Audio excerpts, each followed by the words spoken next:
สบายดีพี่น้องสบายดียามเช้าสบายดีเพื่อสุขคนเนาะพอกันยามเช้า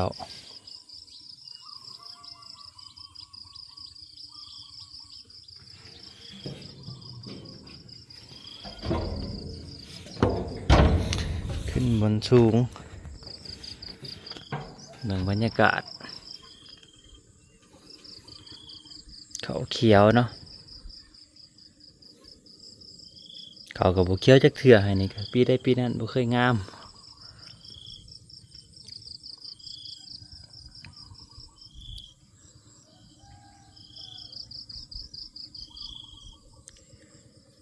คึมทั้งนั้นพี่น้องไอ้พวกคึมแห้งทั้งนั้น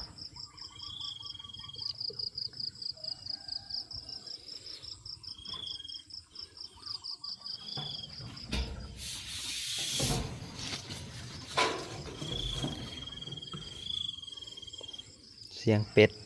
ทำน้อยอยู่ครั้งในหลุมมันพี่น้อง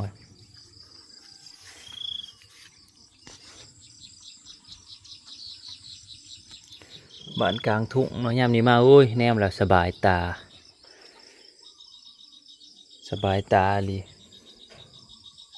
แนมอะไรก็สีเขียว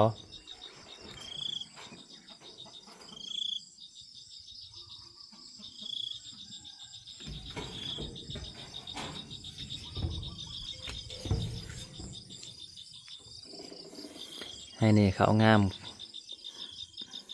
ตัวแถวหน้าบ่ค่อยงามไปแถวโน้นมันโอเคอยู่งามแต่กอดีขนาดไหนนี่บอนที่ปลูกข้าวโพดปลูกพักนี่บอนนี้พุ่นลายบอนนี้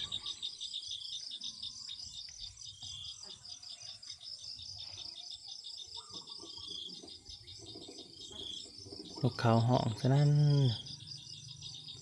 น้องเนยกับมันแม่น้ำเพิ่นก็ไปตลาดเนาะตลาดวันอาทิตย์เนาะวันห้อยปัง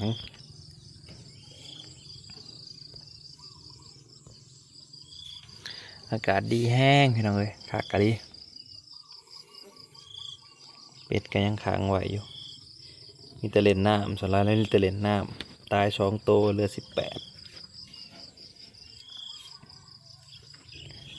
ค้างไหวมีแต่เล่นน้ำเขาก็ยังบ่ทันงามเนาะพี่น้องฝนตกใส่แล้วเป็นอันตะปีแดดดำแล้วแดดแล้วใบเกาะเขาแล้วก็บ่งามจักเถื่อแล้วบัดนี้จากงามใดเป็นเพียซุ่มที่ดำก่อนน่ะบ่ได้มีผุ่นก็งามแบบนี้งามบ่ได้บ่มีผุ่นก็ยังรอต่อไปอีก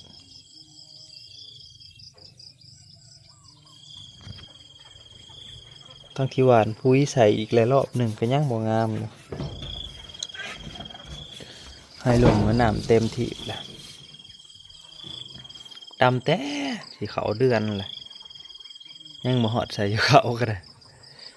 นั่นสีเขาเดือนเลยก็ได้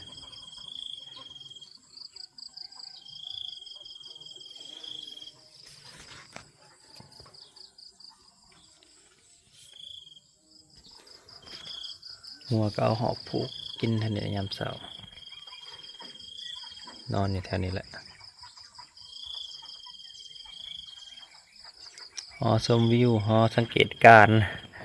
ทางนาเทียงหน้าพย่อยท่านะแสดงว่ายังนอนอยู่เพราะว่าคันใดยังกายเช้าได้ยินเสียงรถไถ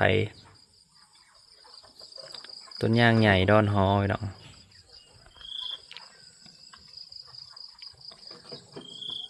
หลายคนอุ้มกับบุหุมของมันใหญ่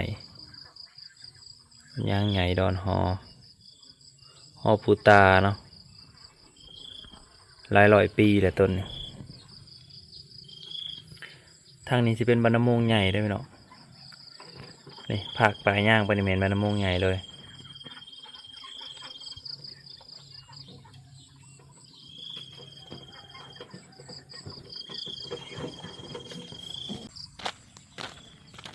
ต้นมะกะทินเริ่มใกล้สิแก่แล้วเนาะตะเกาหากินอย่างได้มะกะทินเดี๋ยวว่าปลูกปีเป็นพอเอาแบะพอได้มาเห็ดกับงัว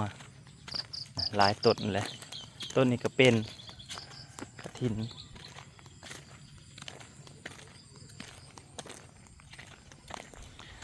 เลาะเบิ่งข้างน้องพยาไอ้ทางให้แล้วแถวนี้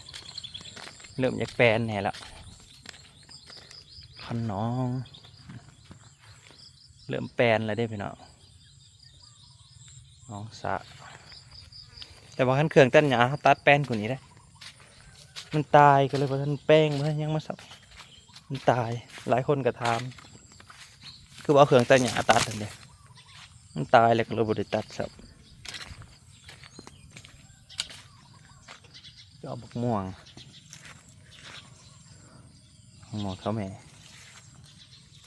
มีอยู่หลายหน่วยด้วยอ๋อหน่วยใหญ่กว่าหมูเล็กกระดานใหญ่อย่างนี้มีอยู่5 หน่วยบักม่วงเพิ่นเบิดต้นเรียกว่าปีแรกที่มันเป็นปลูกมันอยู่ประมาณหาปีต้นนี้ปลูกจากก้าจากในสดๆเลยพี่น้องก้าจากในจากแกนนี่ช่องหน่วยยังไม่ทันได้กินอยู่มักม่วงอย่างนี้แหละม่วงนะเนาะม่วง3 ฤดูบางนี่ออกดอกอีกแล้วนี่เริ่มแตกดอกอีกแล้วตกใส่มันแล้วมันมาแตกดอก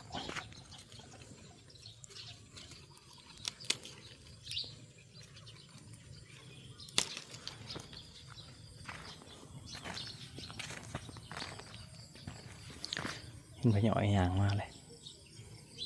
ไปใส่เด้ตัวเน่งมาเลยเราได้ถืออุปกรณ์ไงก็ใส่มานี่บหรือไปใส่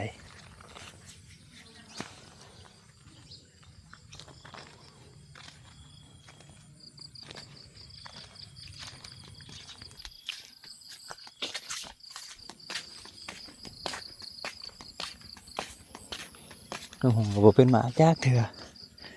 ต้นนี้เริ่มเป็นหมากไปยังพย่อยยืมไปได้เลยที่ยาคูอย่างหน้าของนี่ยาคูท่านข้างให้พ่อข้างให้เรื่องนะต้องไปข้างก็เลยมุนมดโทษโอ้เมื่อเช้าหัวเช้านี้คนนี้ทางหนาเลยแก่กว่า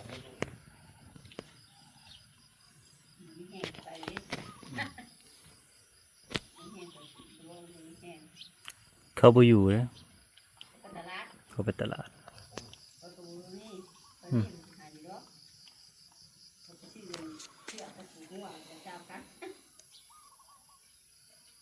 เราก็มาทุกข์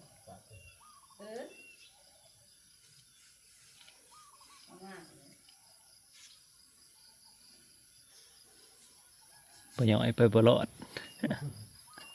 ยืมเงินเลยไปบลอดไม่แห้งเลยไม่แห้งสิเห็ดซับว่าไงใช่พอคายงัวเขาเบิร์ดมันคือหลังเราดุดอีกนะงัวเขาหลังเราดุดพวกข้างก็ไม่ขาวใหญ่ดิตัวเท่าในนั้นซึ่งเขาไม่ได้ขายเขาขายอีกเด็กเท่าตัวลูกมันอย่างนี้เขา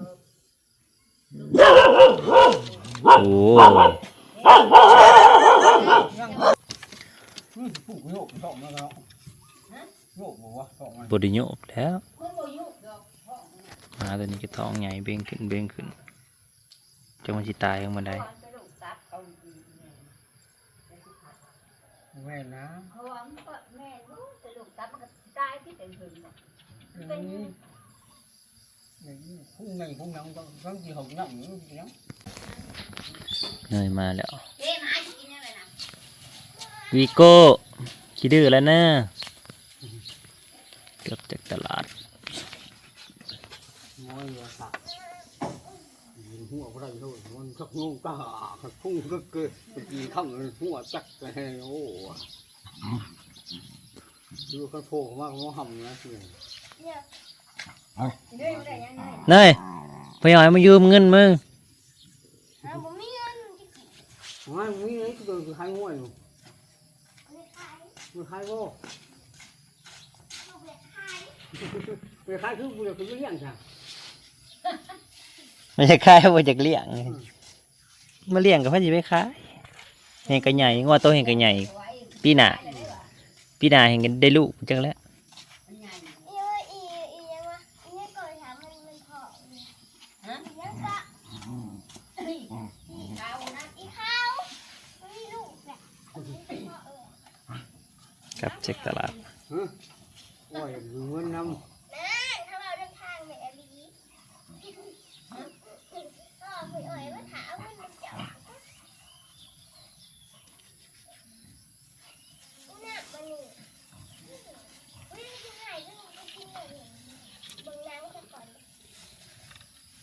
เมื่อวานบังน้ำกันเหรอ กูก็เบิกบ้านตลาดน้อยดีแล้ว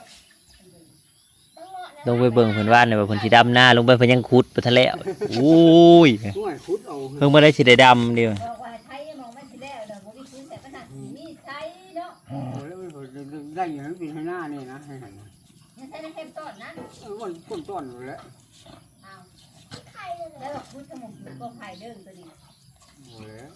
มันมองจะเอาเตาพื้นเตาตรงเบี้ยงนะ โว้ ยัง มันขุดล่างขึ้นไปนั่นแหละขุดได้เดียวมันอยากกล้ามืดเลย นี่ ก็ใช้การคุยเกี่ยวเขาก็โบราณอยู่แบบ อย่าหยอกกัน ด่า คุ เขา ด ไป ในพวกไปดกใช้การคุยเกี่ยวมันก็ ขอบคุณหลายๆเด้อที่เข้ามาชมพี่น้องเอ้ย เข้าก็มัดเลย คนเบ่จุกทุกคน